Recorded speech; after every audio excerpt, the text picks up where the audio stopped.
जय हिंद साथियों, डॉक्टर संग्राम पाटिल बात कर रहा हूँ। साथियों, महाराष्ट्र में एक चर्चा छिड़ी है आजकल। एक किसी व्यक्ति ने एक कह दिया कि वैश्विक लेवल पर दो ही ग्रुप्स है जो वैश्विक ग्लोबल लेवल के हैं। एक तो भगवान बुद्ध का भिक्खु संघ और दूसरा आरएसएस का जो संघ कहते हैं उसको। तो मैं उनको क्रिटिसाइज नहीं करना चाहता हूँ और मैं कोई उनके वक्तव्य को नकारना भी नहीं चाहता हूँ। मैं सिर्फ इस विषय पर आपके सामने जो भगवान बुद्ध का भिक्खु संघ है उसका क्या महत्व होता था, ये क्या होता था, और दूसरी तरफ आरएसएस का जो संघ है, ये संघ शब्द तो भगवान भिक्खु के संघ से ही चुराया है। तो इनके बारे में मैं कुछ मुद्दों में एक तुलना करूंगा। वैसे तो तुलना करने वाली कोई बात नहीं है ये, लेकिन फिर भी ये बहस छिड़ी है तो इसके ऊपर बोलना जरूरी है ताकि लोगों की समझ में ये बात आए।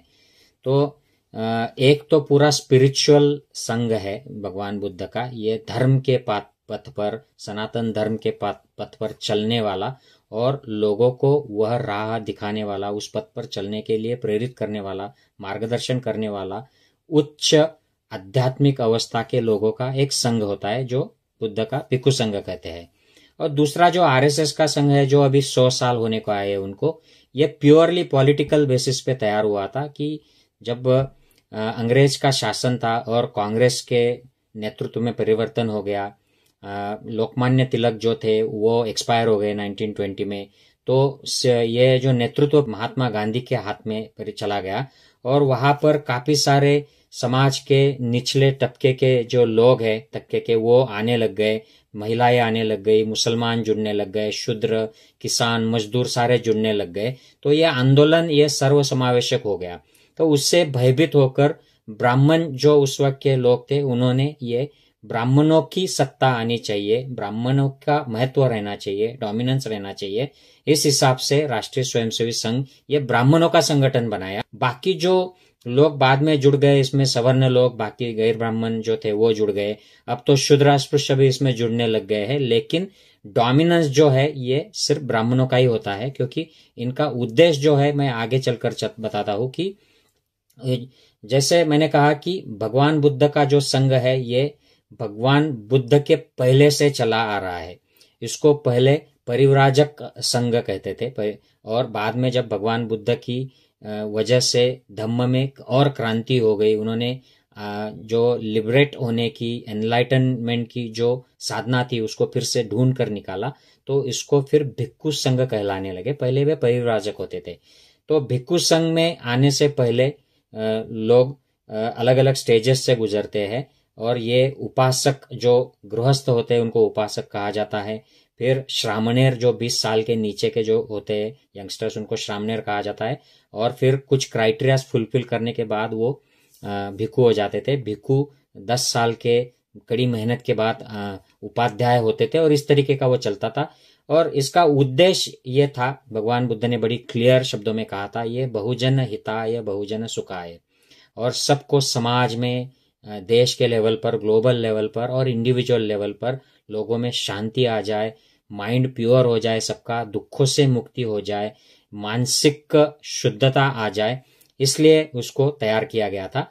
और ये जो उद्देश्य था इसको हासिल करने का जरिया ये था कि लोग शील का पालन करें, समाधि लगाए और प्रज्ञा का अभ्यास करें। उसके लिए बुद्ध ने जो मार्ग दिया है उस मार्ग पर चले और ऐसे लोगों के समूह में रहे जो इस मार्ग पर चल रहे, सत्य का शोधन कर रहे हैं, सत्य शोधक लोग थे। और जो पथ है उसको धम्म कहा। तो ये बुद्ध, धम्म और संघ ये उसका जरिया था, उद्देश्य था। यहां पर हम देखते हैं आरएसएस का जो संघ है इसमें बड़े क्लियर शब्दों में गोलवलकर, हेडगेवार, सावरकर, इन लोगों की विचार सरणी पर यह आरएसएस चलता है। तो उन्होंने बड़े क्लियर शब्दों में लिखा है साथियों। एक किताब हाल ही में बड़ी फेमस हो गई है, मेरे पास उसकी मराठी कॉपी है, आरएसएस गहराई और व्याप्ति नाम की एक किताब है। देवनुरु महादेव, उन्होंने संक्षिप्त में आरएसएस के जो संविधान के प्रति कंसेप्ट है, उनके संविधान मतलब मनुस्मृति का संविधान जो वर्ण वर्चस्व की व्यवस्था मानता है, उसी को एस्टैब्लिश करना ये उनका उद्देश्य है और उसी को वो हिंदू राष्ट्र कहते हैं। ये उद्देश्य है।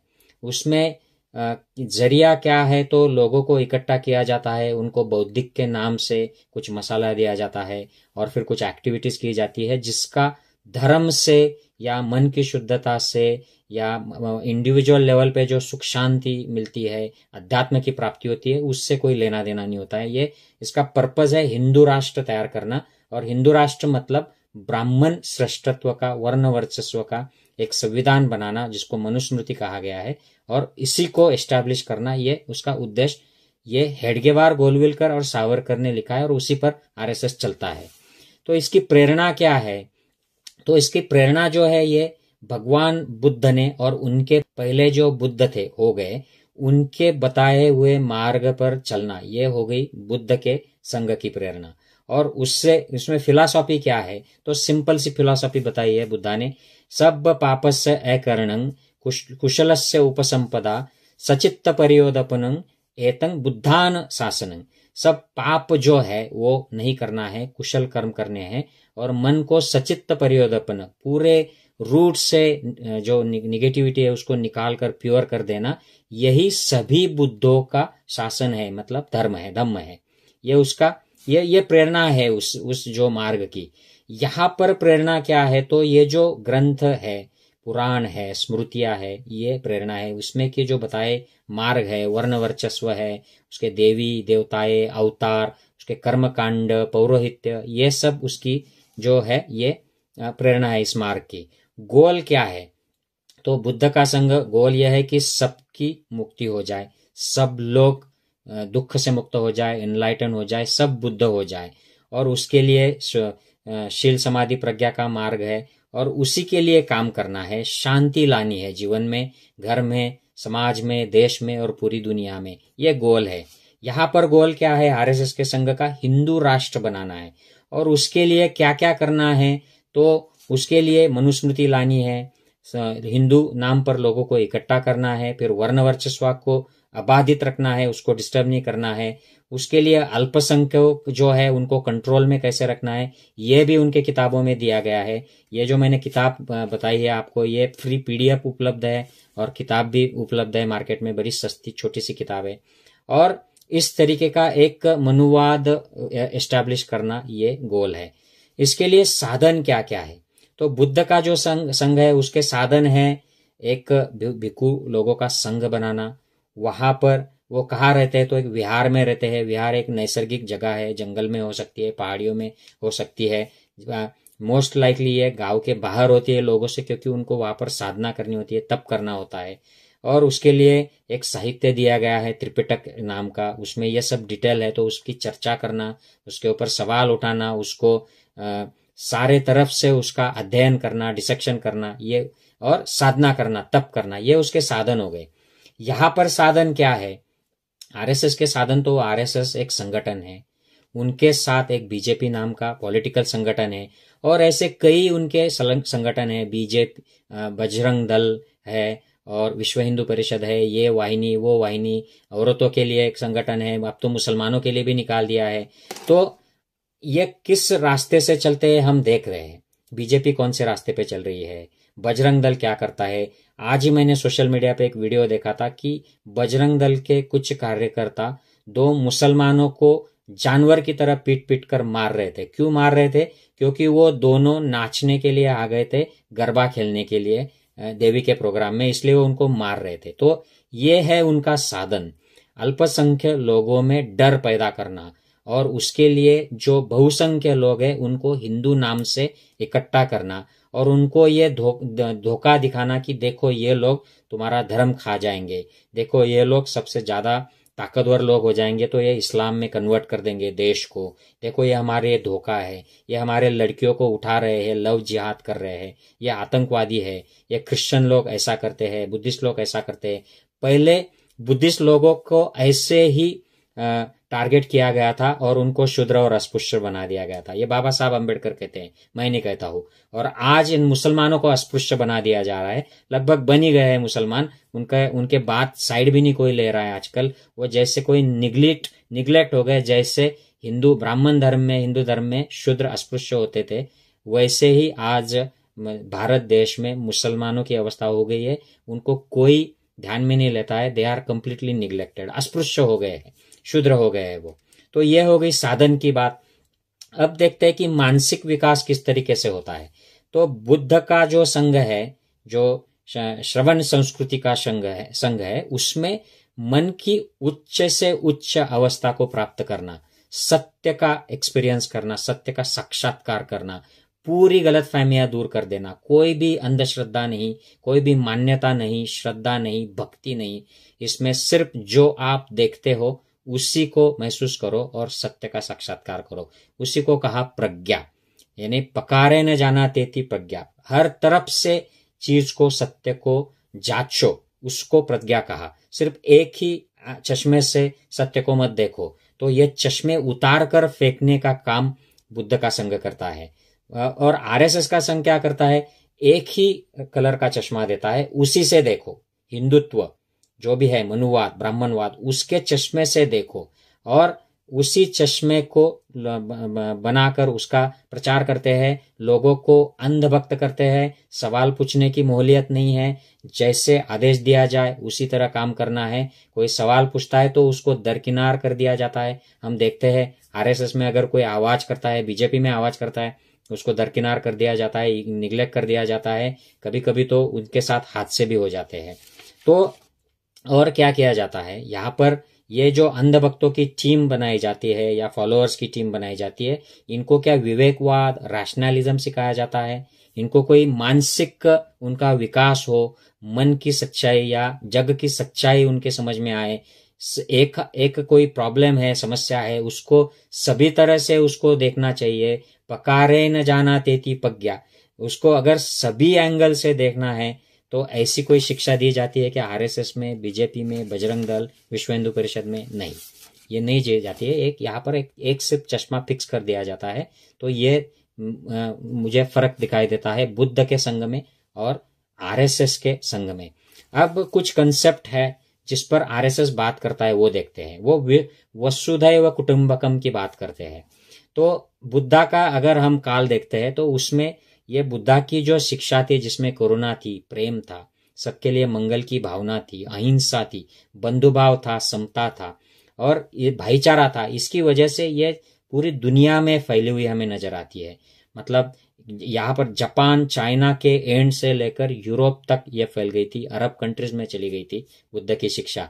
तो विश्व सही माने में एक बंधु की तरह उस जमाने में रहता था। सम्राट अशोक का उदाहरण देख लीजिए। सम्राट अशोक के जमाने में दूसरे प्रांतों पर हमला करना बंद हो गया था, लोग शांति से रहते थे, समता थी और विकास हो गया था। सोने की चिड़िया उस वक्त हो गई थी हमारा जो देश था।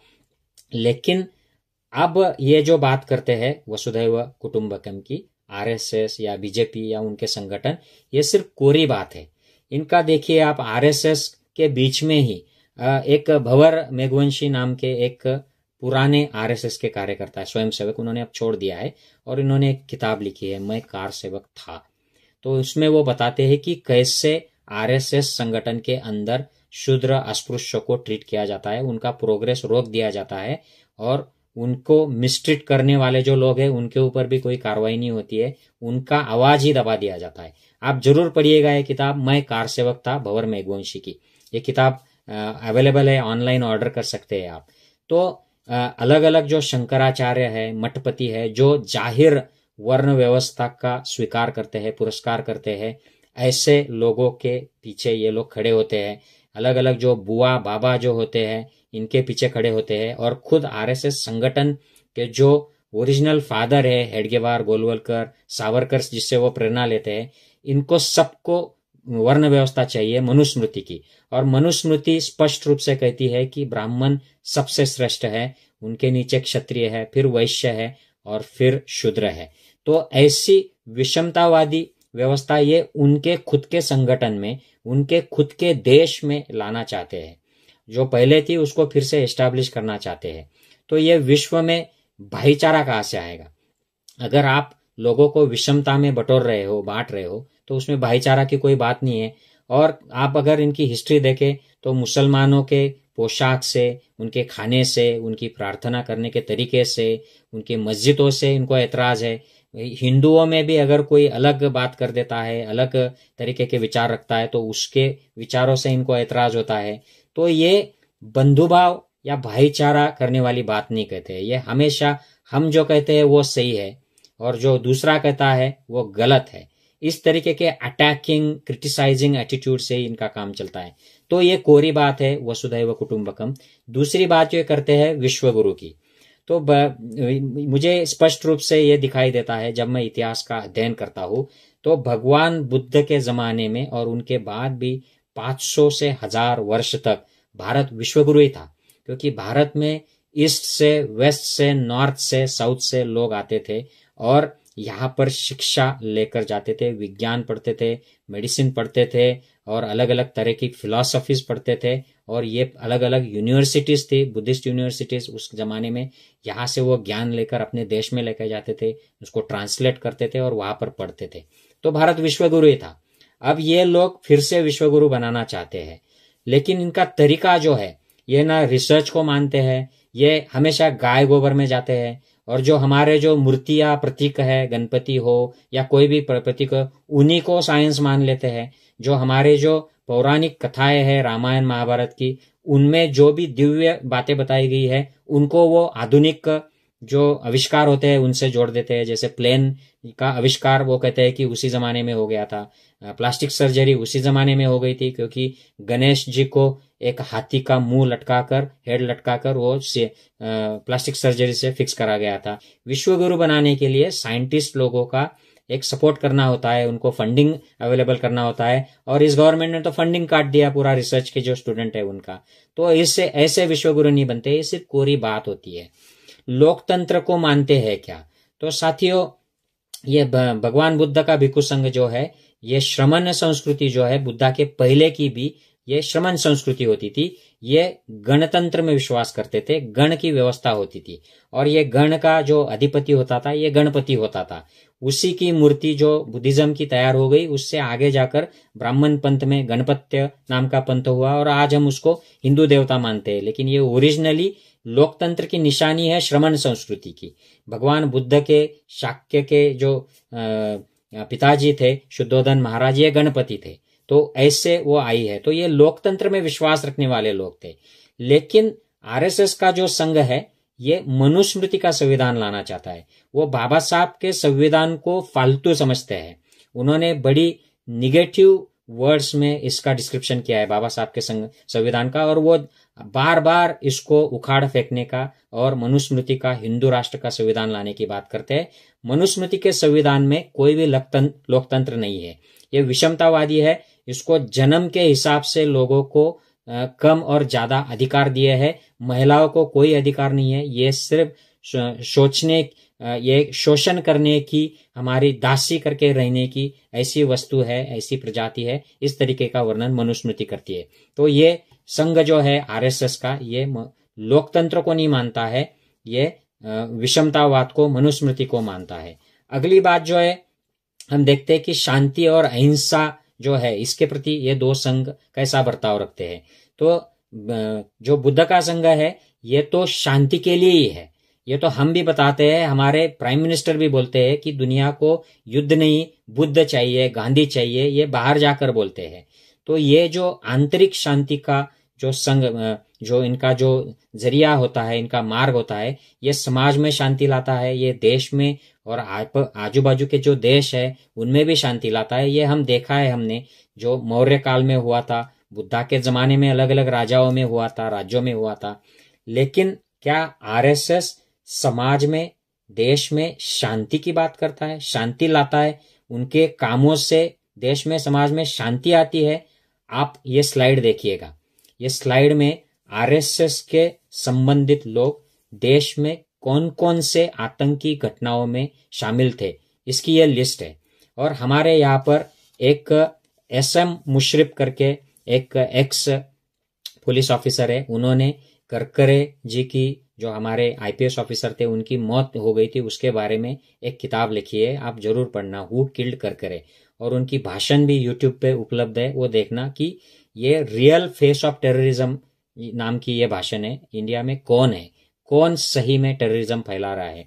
और उनकी किताब भी एक है कि इस किताब में उन्होंने कहा है कि most terrorist organisation in India, इस तरीके की किताबें हैं। आप भंवर मेघवंशी की किताब में एक कार सेवक था, यह किताब उठाकर देख लीजिए। इस किताब में उन्होंने आरएसएस किस तरीके का समाज में वातावरण तैयार करता है, किस तरीके के दंगा सदृश परिस्थिति करता है, दंगों में इन्वॉल्व हो जाता है, इसका वर्णन किया है। तो साथियों, ये था पार्ट 1 कि बुद्ध का संघ और आरएसएस का संघ, इसके प्रति समाज में क्या दिखाई देता है। अब मैं पार्ट 2 भी जल्दी रिलीज करूंगा, जिसमें ज्यादातर मैं बुद्ध के संघ के बारे में डिटेल्स दूंगा, और वो आप जरूर देखिएगा। ये वीडियो अगर आपको पसंद है तो ये इन्फॉर्मेशन जरूर आप सब जगह पे आपके प्लेटफॉर्म्स पर शेयर कीजिएगा। जय हिंद साथियों।